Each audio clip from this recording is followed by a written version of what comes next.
Today I'm going to talk about South Africa. A lot of comrades know we've talked about this before, and I want to try and bring in things that have happened in the last year, the Marikana massacre, the launching of the WASP party, a little history of South Africa, and then hopefully we can have a good discussion about how this affects things internationally, how this affects things here. I mean, it's very important not just to learn from the lessons of the past, but also the struggles right now that are happening, that are not just bringing new layers of leadership and new layers of workers into struggle, but also winning actual victories and pointing the way forward for all workers internationally. On the afternoon of August 16th, members of the contingent of the South African Special Unit Police Force opened fire on a group of strikers. And the massacre of over 40 mine workers was reminiscent of the worst apartheid-era massacres. And this shocked South African society to the core, and it catapulted the South African workers to the forefront of international workers' struggle and enlisted the solidarities of workers worldwide. The Marikana massacre, where police armed with automatic weapons opened fire and killed miners while it was being filmed, was a watershed moment in post-apartheid South Africa. And born out of this moment, in the wake of this Marikana anger, DSM, our sister organization in South Africa, Democratic Socialist Movement, while leading strikes and tirelessly organizing the working class of South Africa, helped launch the Workers' and Socialist Party, which has a huge impact on South African politics. And this struggle itself brought back memories to the fight against apartheid from older workers, and an interest in this from this further struggle from younger people. I mean, it was only February 11th, 1990, that the historic day that when Nelson Mandela was released from prison after 27 years. And it was only in 1994 that the black majority population finally secured one person, one vote, and with the election of the first black African National Congress government under a negotiated settlement.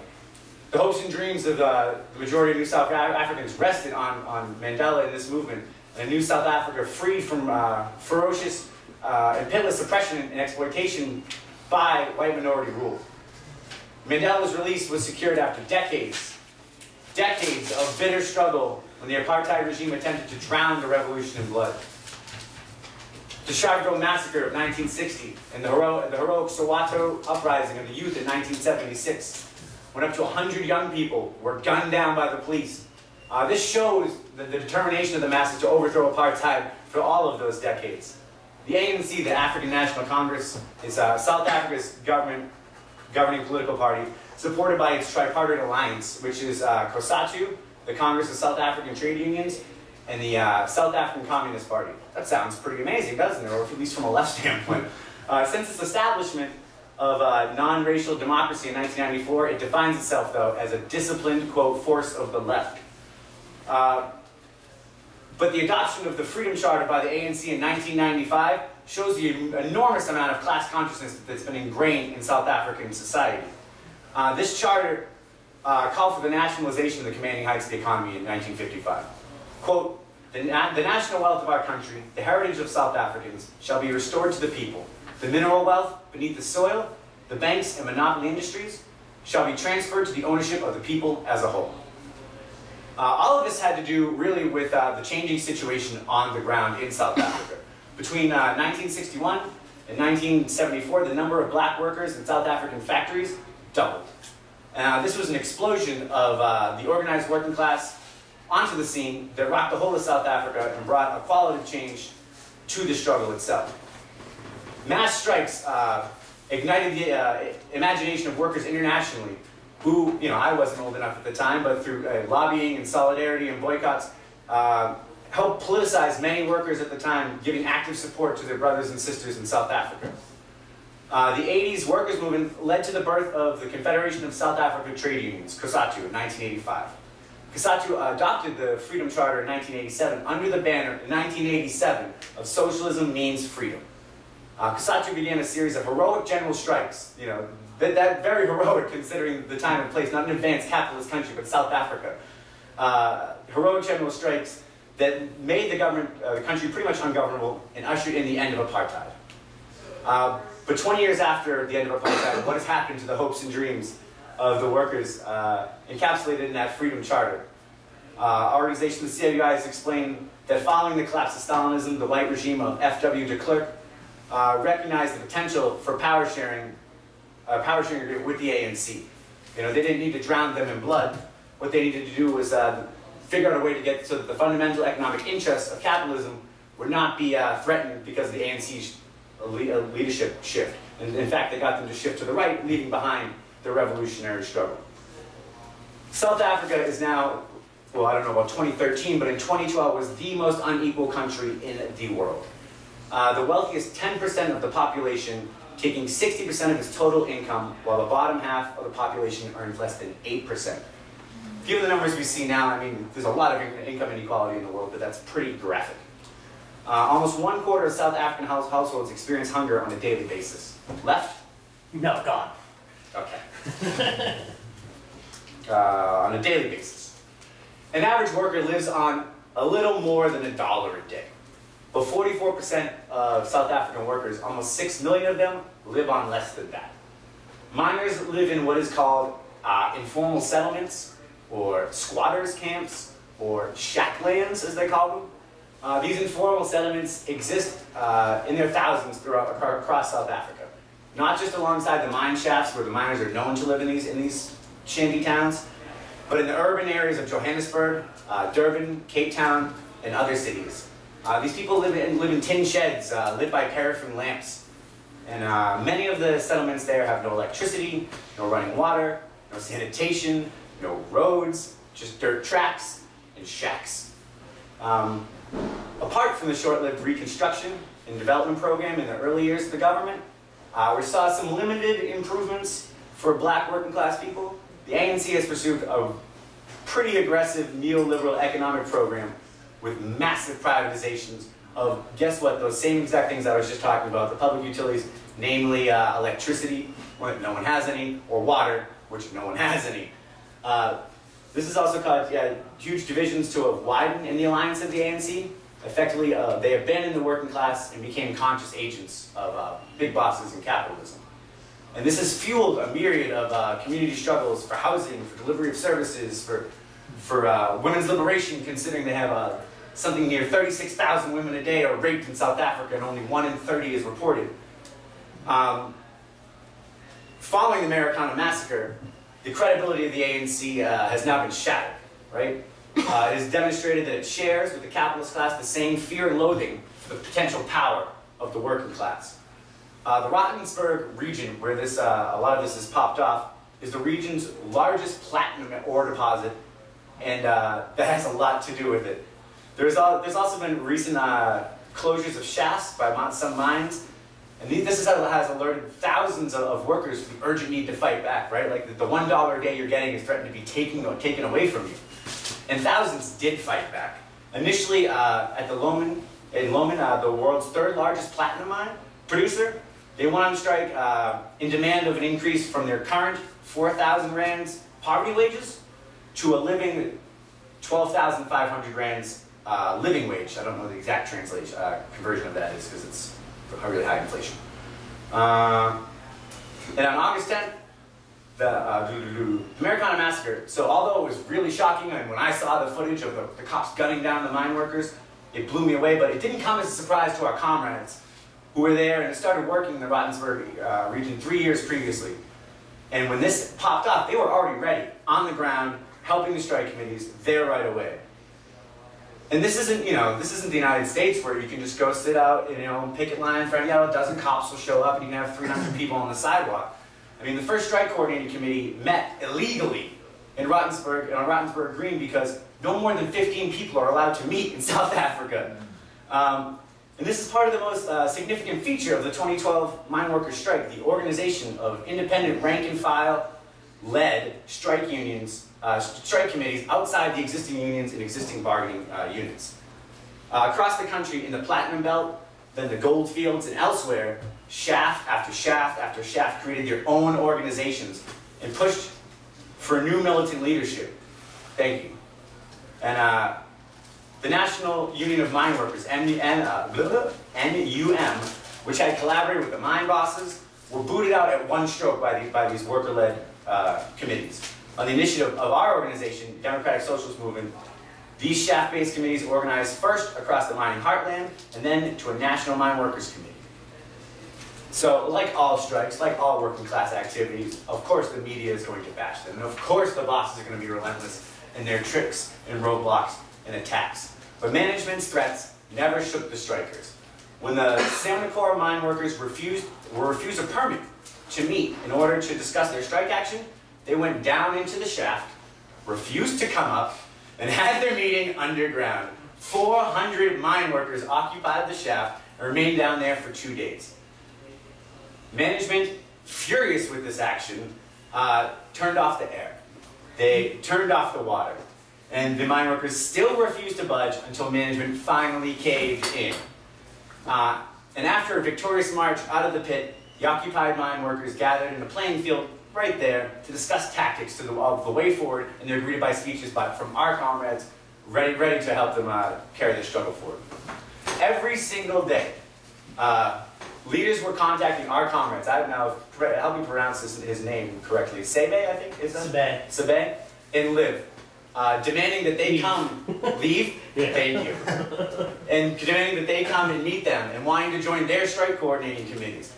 These comrades themselves were the undisputed leaders of that strike. But comrades, Sebe was always open about describing himself as a DSM member and as a DSM organizer and assisting the mine workers. Even more incredibly, a full-timer Leaf, as Brian just corrected my horrible pronunciation, a white female Swedish comrade was totally accepted without any sexist or racist pressures from the mine workers. But the fact that she spoke Zulu probably added immensely to her authority. When a mine worker was killed by the police and his body was hidden, they called our comrades up and asked them to come down immediately and intervene with the locals. Sebe organized the media, the South African media, to come and see the body. A nervous police contingent watched as we showed up, the media showed up. They asked that we hand over the body, and we refused. The armed police surrounded a 300-plus crowd of people and gave them 10 minutes to disperse before opening fire. 10 minutes later, 250 people remained firm and refused to move. Our comrades could hear the chief of police on the walkie-talkie instructing his officers to shoot. Comrade Seve told the police that if they wanted to shoot, they should go ahead and create another Marikana massacre, because workers had enough of their arbitrary denial of the right to assemble and would continue to gather whether the police liked it or not. With the media present and the possibility of another Marikana massacre, the police on the ground refused to open fire on the workers of that town. This is an indication of the tensions and the dangers facing not only Seve and our comrades, but all of the mine workers engaged in struggle. The ANC government and their tripartite alliance, I don't know if I'm pronouncing that right, the South African Communist Party and the Congress of South African Trade Unions refused to support the mine workers. Not only did they refuse to support the mine workers, but they actively vilified them and demonized them. And these are supposed to be the very organizations that claim to represent these workers. There was no doubt as the campaign, that their campaign was a campaign against the mine workers' independent strike committees. They wanted them to go back into the normal channels of struggle, go back into the bosses' union. The recognition by the mine workers that they stood alone and without a political voice was the decisive emergence of WASP, the Workers' and Socialist Party.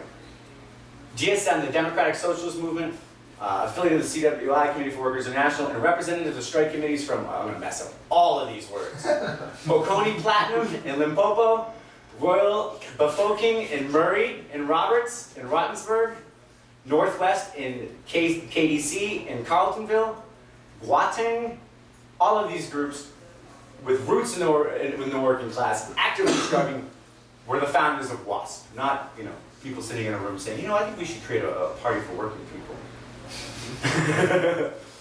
The mining industry is the mainstay of South African economy, and the mine workers are the backbone of the working class in South Africa. But it's not just there that the class struggle rages intensely. The farm workers of the Western Cape have risen up in several waves in 2012 to demand higher wages. They followed the model established by the mine workers and moved to organize independent strike committees. And they forced concessions from the government and big business farmers. In community after community, service delivery protests are held daily. Sanitation, roads, electricity, water, all these very basic things that people took for granted. I guess I have to live in a shanty town without these things. Now, because of the active struggle and the growth and wave of these struggles, daily they are demanding these things. Against this backdrop, and with the continuing support for socialism amongst the masses, the Workers' and Socialist Party emerged from this struggle. So the launch and the aftermath gave a clear indication of how WASP has emerged organically from the conclusions of workers they have drawn from the betrayal of the ANC and the recent experiences of struggle. As one of the speakers at the launch, a Workers' Committee member from the Carleton Gold Mine of South Africa, Johannesburg, said, "This is the time to build and prepare to fight. During the strike, we saw the NUM, COSATU, ANC, and the Communist Party. None of them came to defend us. Instead, they attacked us. It was DSM alone that came when we were on the mountain, and they stayed to fight with us." The mine workers embraced WASP not just as an amazing new movement, but as our party. And it was these terms that the delegates from different mines pledged to support at the launch. Speakers, including once more from all kinds of areas from South Africa that I will mess up: Plurderdop, uranium, Kumba iron ore, Goldfields, Harmony Gold, Mpumalanga coal, and much more. This was not just a room of people who said, okay, we're launching this party, and it's our small illegal strike coordinating committees. This was on South African TV. This was in the papers. This got a huge reverberation in South African society. Big business and the capitalist class in South Africa recognize the discontent among the working class and the vacuum that exists. And they are scrambling desperately to renew the credibility of their system by promoting new faces in the ANC, and the neoliberal Democratic Alliance, and the newly announced a gang which is led by South Africa's richest woman capitalist, Mamfala Ramphele. But WASP will dash the hopes of rallying any substantial support around such ruling class attempts. While the ruling class has mostly responded with deafening silence, the few attempts at discrediting WASP by bourgeois analysis nevertheless reflects their own unease and their own uncomfortableness. And the struggle continues. As the mine bosses continue their offensive, earlier this year, the threat to close, 2013, to close 4 shafts, sell 1, and retrench, essentially getting rid of 14,000 mine workers in Rottensburg operation, is an open challenge to the entire working class. It would be the largest retrenchment by a single company in the history of South Africa. The real motives of the mining bosses to crush the militancy that has rocked the mining industry after Marikana is a desperate attempt to restore the balance of the mining industry, which fell in favor of the working class in the later part of 2012. I mean, this retrenchment of 14,000 workers would leave these people stranded, many of whom have traveled thousands of miles from countries all across Africa with no food, no shelter, in a place with already horrible conditions. It follows an earlier decision by Harmony Gold to illegally lock out 6,000 workers from a mine in Charlottesville, and similar announcements of retrenchment, leaving workers, without food or shelter who traveled thousands of miles, like I said. The truth that is set. This is showing us that although the working class has gained strength in South Africa, and there was a period in the late 2012 where it seemed like almost a festive mood of us gaining power, this shows the hostilities have resumed and that the working class must respond accordingly. The capitulation of the Loman bosses last year went far beyond salary increases. They were compelled to condone the collapse of the authority of their own union, the National Union of Miners. According to labor research in 2011, the 9 mining houses made a combined profit of 39 billion rands that year. This would have enabled Loman to pay each worker 88,000 rands and still make a profit, and explains why, despite widespread denunciation of workers' demands for an increase to 1,200 rands, management signed an agreement very close to it. Harmony themselves, though, one gold mine, made a profit of 2.5 billion for the year ending 2012. It increased its operating profit by 80%. So, according to Amflet's own figures, in the first half of 2012, the 4 shafts earmarked for closure that they threatened to close achieved an increase of labor productivity by 30%, making the argument for closure pretty irrelevant. This same gold company, Harmony, was Johannesburg Stock Exchange best performer last year. So firing 14,000 workers, closing down 4 shafts, is literally just a threat and reaction to the militancy of working class people. So what does WASP offer, right? WASP offers these workers the radical anti-capitalist fighting alternative in attempting to unite the struggles of all these workers and farmers for better wages in the communities, against corruption and better services, among students and financial and academic exclusion, and for free education and a general strike in solidarity with the mine workers. I want to open it up to discussion now, because I had some other stuff, and we all save that for some of, and we'll go from there.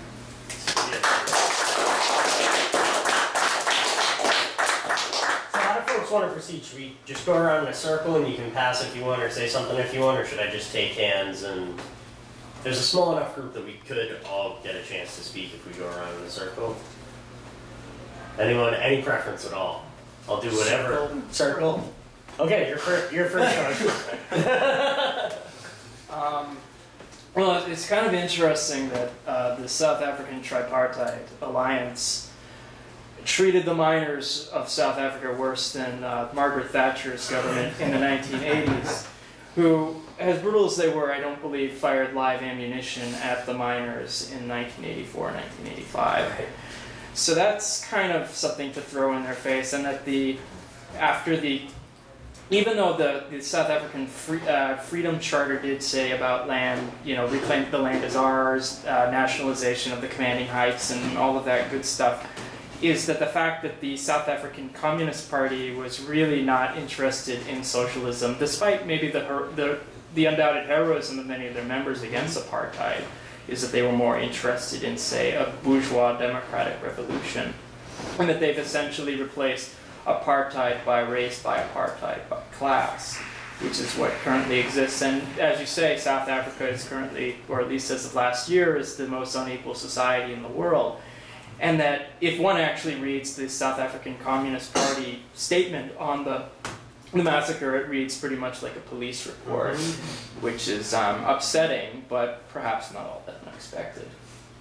So, thanks. Sorry, everybody here. Ben. I mean, it sounds like really good news that they are beginning to organize independently, and WASP sounds like a real big step forward for that. I mean, it's pretty clear, like you were saying, that the Communist Party of South Africa is pretty blatantly put their law in with the bourgeois oppressors and stuff like that. So it seems like really good news that instead of it's kind of weird because there's kind of that like the lip service that paid by a lot of these like older established communist parties. Like, oh, we're with the workers, but then, then you're towing out guys with machine guns and gunning down the workers, so it's like, come on. So I think struggling against that is alone is a great news, and the fact that they are beginning to push forward with an independent political alternative is really good news. And I mean, also just, I guess that's what I want to say. But I guess that's it. Thanks, Kate. Yeah, we in the 70s and 80s, we were a faction of the ANC. I don't know how large, but we pushed for several organizations for the working class in South Africa. This was intensely opposed by the ANC.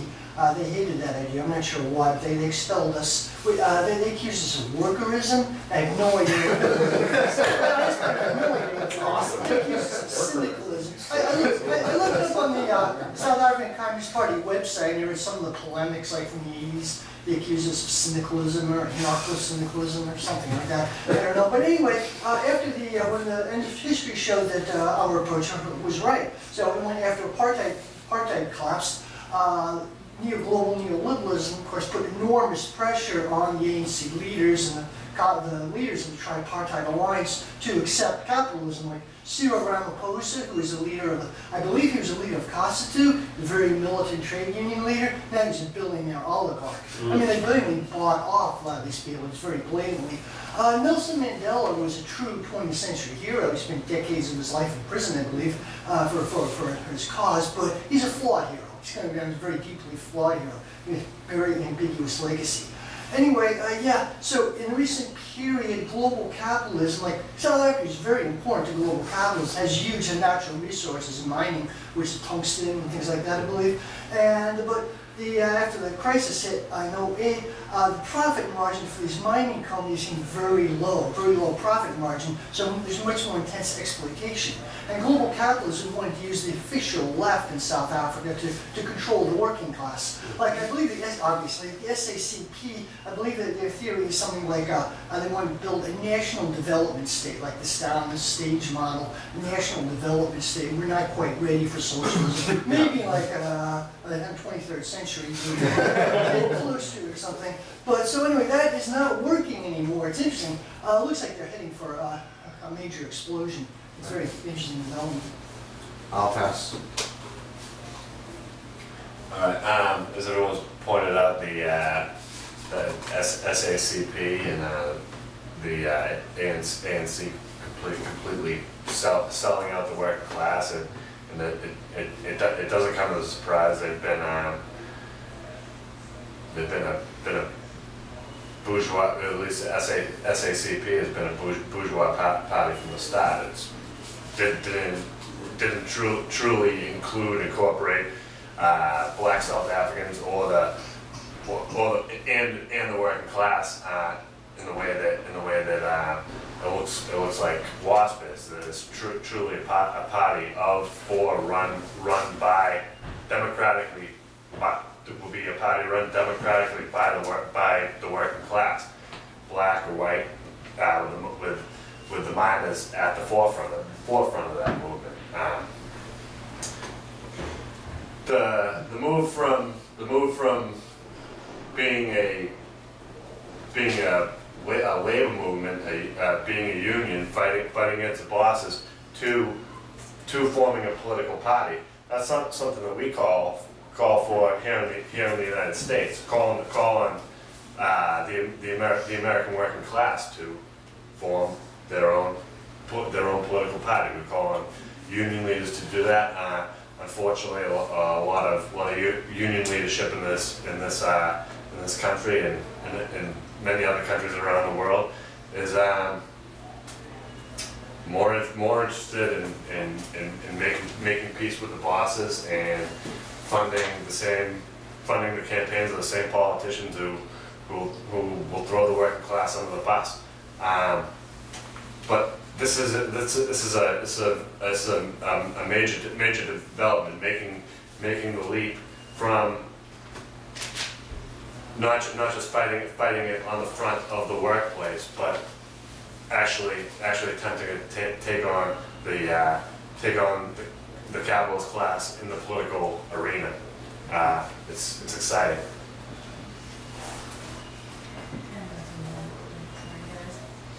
I just have a question because I'm not familiar with some of those terms. When you say comrades, is that like a socialist term? Is it part of Socialist Alternative, the international interaction and work? Is it part of DSM, the Democratic Social? I just was confused when you used that term. I can either answer it now or answer it at the end, or you're in line, so we Okay. someone Yeah, else can answer. I don't have a lot to add except that in 2000, a high-tech company sent me over there to Johannesburg, to Cape Town, and I did manage to have a conversation with one fellow who was a salaried worker in one of the corporations, black fellow, and his comment to me was that this is all facade. So they put us in the front office, said the same white bosses are in control of everything that were before 1994, and when you visited different parts of Johannesburg, they were all completely sectioned off into electrified fences and armed guards and so forth around the white compounds. And so if I'd been smart, I would have realized that something like this was coming. And that was, 12 years ago. Yeah, that term is sort of been used in the socialist movement, comrades, internationally for a long time. So oftentimes we'll say it about either people in our organization or in other sections affiliated, or just people generally in the left, like Doug's a comrade. But sometimes it sounds a little bit a little bit strange in the U.S. context because it sounds like an 80s movie or something. So I tend to not say it publicly as much, but I like when Danny brings it in the discussion with passion. What I think the situation of miners in South Africa reminded me of something Sandy was saying earlier. Is like working people, we create all the wealth in society, and then the rich and the big banks, they steal it from us, right? And that's something sometimes socialists we can discuss in like a more academic setting, like sit down, read Wage, Labor, and Capital or Ernest Mandel and talk about how the bosses do steal things from us. But it's not academic at all in many of our work labs, but crucially to miners in South Africa. You're going into the ground, risking your life, taking out gold and platinum. Like, you know this is worth some dough. And then you go home and you don't have a mattress, and you don't have water, and you don't have all this stuff. And these are the people that are leading this struggle. So I think a lot of things that can sometimes sound abstract to us, they're crucial for us to learn from the international situation as well. Also, the strategy and tactics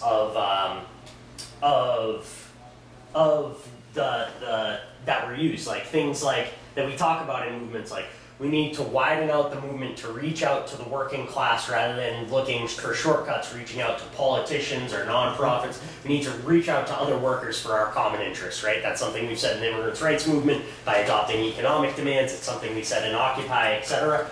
Well, here on the ground in this dispute, and it was well, I'm all over the place because from talking to South African comrades, there's just a lot to bring into it, but maybe just stepping back a bit to the massacre. The massacre was premeditated. They did it on purpose. It was planned that day. They carried out chemical warfare on the striking workers to drive them to a mountain so that they could do the massacre, right? Because what was being planned was the miners have tremendous authority in South African society because they were the backbone of the anti-apartheid struggle. They were the first union ever developed in South Africa, right? So they were killing miners on purpose in order to get the miners to respond, right? And then they were already preparing the propaganda that the miners are carrying out human sacrifice for a voodoo cult religion, right? And they were putting this out in the media. So what our strategy was, there will be no, even though all the workers wanted to just go out and respond to this massacre by killing the police, we said there will be no bloodshed. We will not kill police, we will not kill scabs. Unfortunately, not all the workers followed this vote and this discipline vote. There will be no bloodshed. And instead of seeing the other mine workers who have not gone out on strike yet as our potential enemies, we will go down into those mines and organize those workers, right? So then what happens when we call the strike is many other mine workers responded and some didn't. And there were some shafts where, say, only 5 or 6 workers from their mine shaft of 400 came out to the strike, right? What we said to them is, instead of being like, oh, well, everyone should be out on strike with us right now because we've called this one-day strike, we said, don't go on strike today. Go back to work and convince your whole mine shaft to come out on strike with us. Some of these tactics, like, you know, when it's on a much smaller scale, but not fighting the police for the sake of fighting the police on a strike line, when to take action to block scabs when you know you can actually succeed in it. These types of things will come up as struggles emerge in a more developed way in the US. Also, one thing that can put our situation, like we go to coffee shops and discuss these readings and try and educate ourselves and meet every week. The importance of that sort of routine work is that our South African section is not very big, despite the fact that they're now a household name.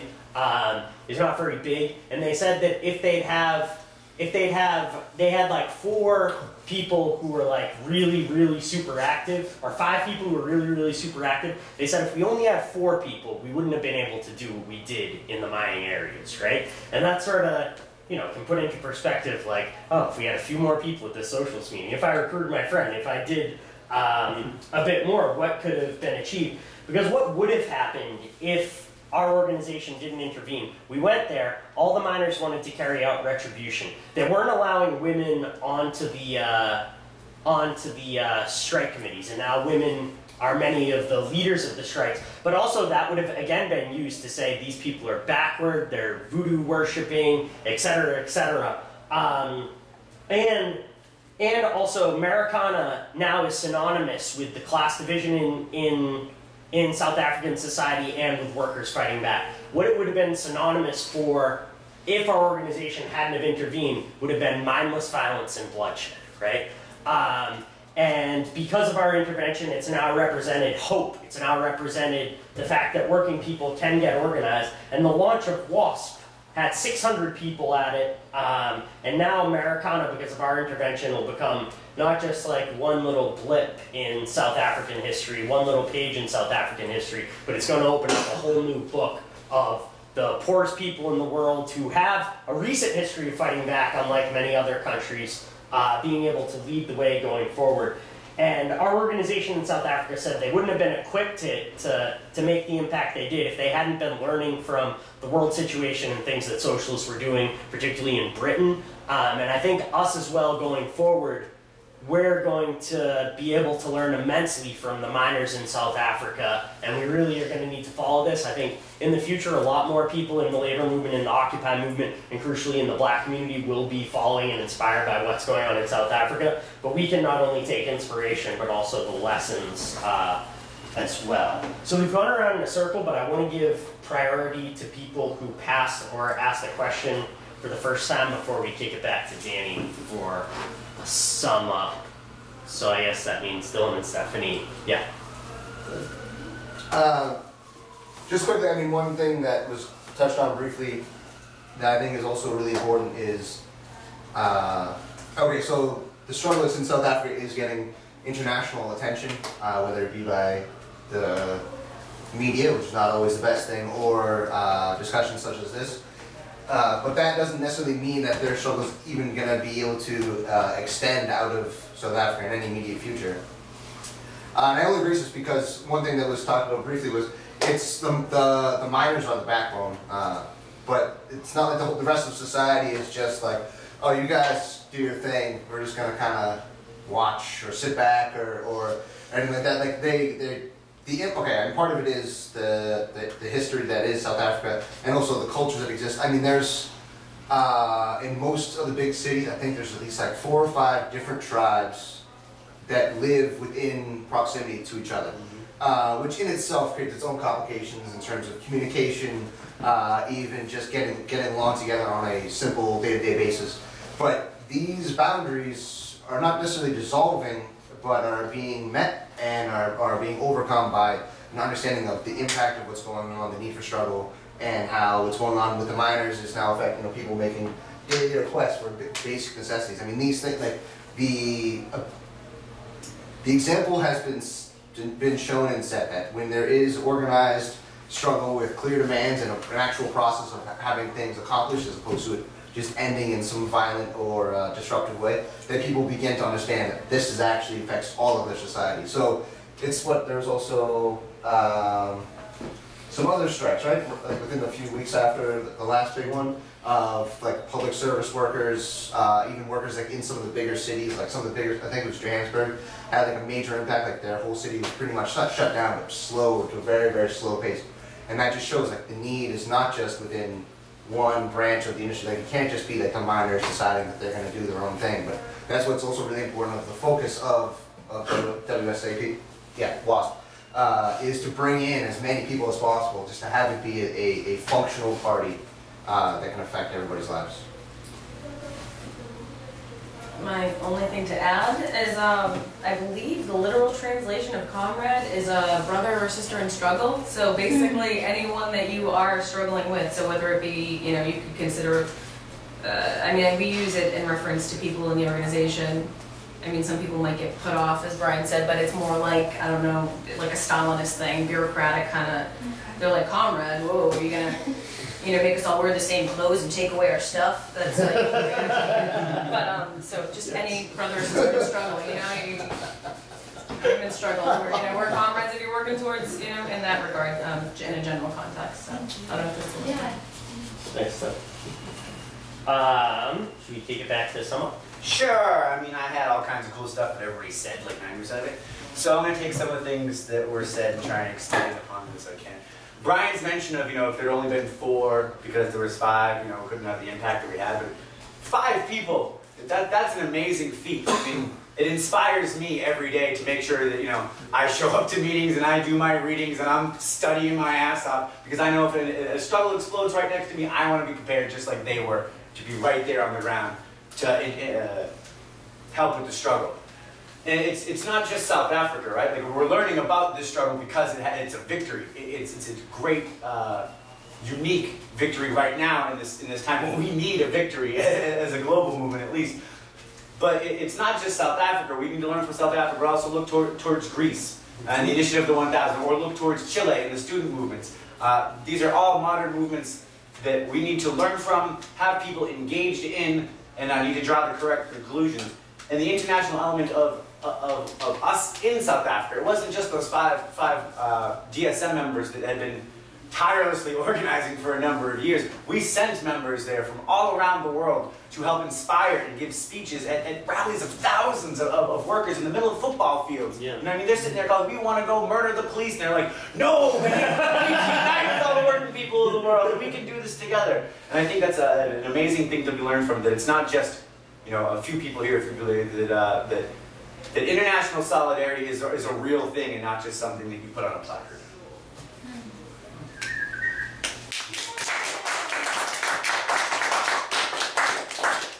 I think we might be done before some of the other workshops, but I don't know, we can just chill and hang out unless there are more questions.